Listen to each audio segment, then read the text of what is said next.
Hi, I'm Diane Bernard here at South by Southwest 2011.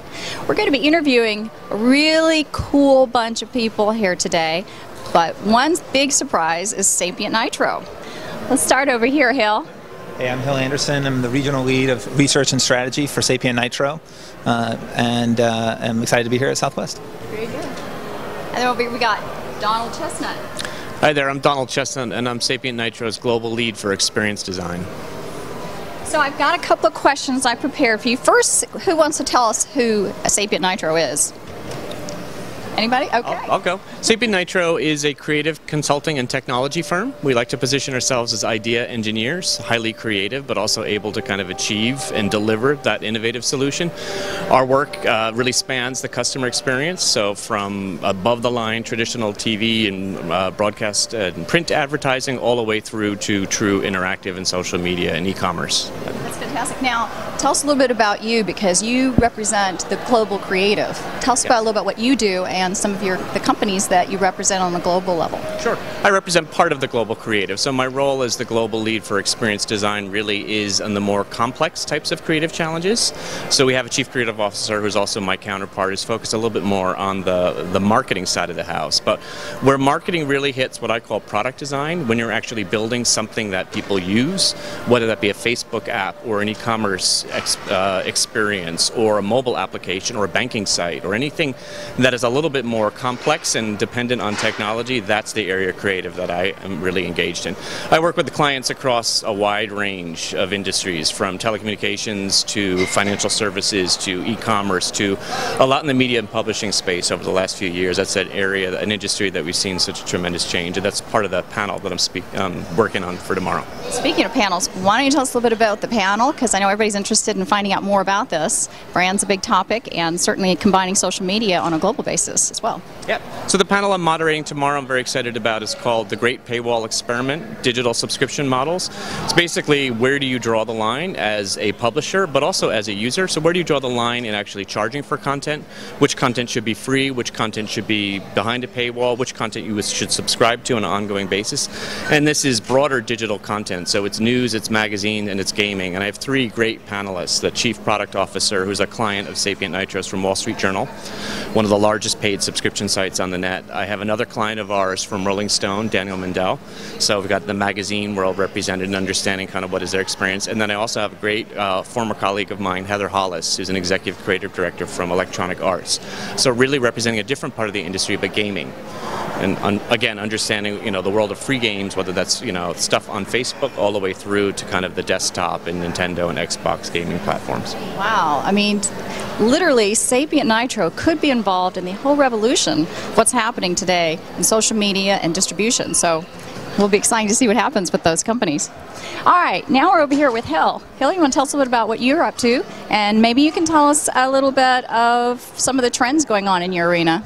Yeah, absolutely. So really excited about, we're actually doing a presentation on Monday about some of the changing shape of the name of the presentation is Kiosks, Mobile, and the Evolving Retail Experience.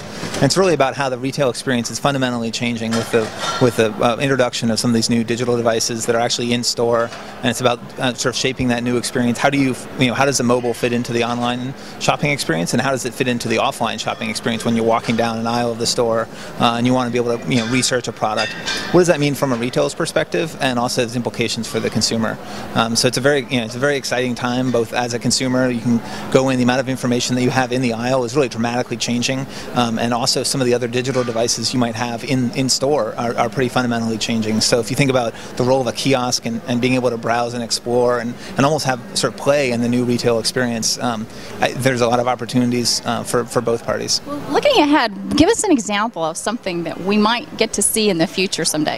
Well, you're already seeing it today. If you've been in an airport recently, the large kiosk the Best Buy has been rolling out. What you're going to see soon is those types of sort of digital devices actually embedded into the retail experience, where you'll go in, you might not be sure where or what you want to get, but you can go in and explore through a digital device in the physical retail store, or perhaps you put together a wish list when you were at home, and then you arrive at the store, you pull up your wish list on this digital device, it directs you through wayfinding technology through the store itself about how to find the right products. Wow, so one day it'll actually know me. One day soon. I like that. Well, this has been an exciting time for you guys. Is there anything at South by Southwest that's caught you by surprise or interesting that you want to mention? Sure. I think one of the things that I've been most interested in this conference, because really South by Southwest is a period for me of total exploration, seeing what's out there and trying new products, is investigating kind of where commerce meets social media. So I have spent the morning actually trying out American Express's new partnership with Foursquare, and really going to certain merchants, unlocking a badge, checking in first of all, letting them know that I'm there, unlocking a badge, and then registering for certain offers. And from an experience design standpoint, really trying to audit kind of what is the experience, what's the opportunity, how is it maybe potentially changing how I'm thinking about the purchasing the product, and how is it actually changing the behavior. And then at the same time stepping back from it and wondering kind of what is the implication for the merchant. You know, when I go to a coffee bar and actually buy 2 coffees and then register for $5 off when I've only spent $5.50. It's great for me, the customer. I've just spent 50 cents for 2 coffees, but is it great for the merchant?